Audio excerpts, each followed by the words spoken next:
ఆయన పైన భౌతికంగా దాడి చేస్తే ఎంత ఆవేదన చెందాం, ఎంత బాధ చెందాం. ఆంధ్రప్రదేశ్ రాష్ట్రానికి, దేశానికి ఒక రోల్ మోడల్. ఇటువంటి ఆంధ్రప్రదేశ్ శాసనసభలో ఇటువంటి సంఘటనలు జరగడం, అది మా కళ్ళతో మేము చూడడం చాలా బాధ, ఆవేదన కలిగింది. ఏది ఏమైనా ఒక అనుభవజ్ఞుడైనటువంటి వ్యక్తి, ఈ రోజు వరకు మీ అవతారం ఒకటి, ఈ రోజు నుంచి మీ అవతారం మార్చాలి. ఎందుకంటే రాజకీయాలు చేసేటప్పుడు పదునైన మాటలు మాట్లాడాలి. ప్రతి ఒక్కరు విమర్శించేటప్పుడు వారికి సమాధానం చెప్పాలి. కానీ ఈ రోజు నుంచి మీరు శాసనసభాపతి. నా కోరిక, నా ఆశయం బలహీన వర్గాల తరపున మీకు కోరుతున్నాను.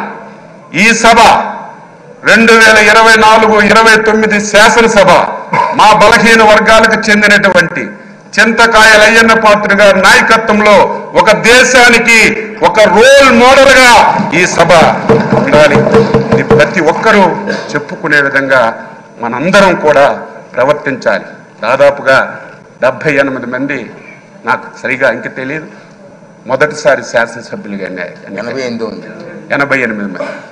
కొంతమంది ఒకసారి 2 సార్లు అయ్యారు.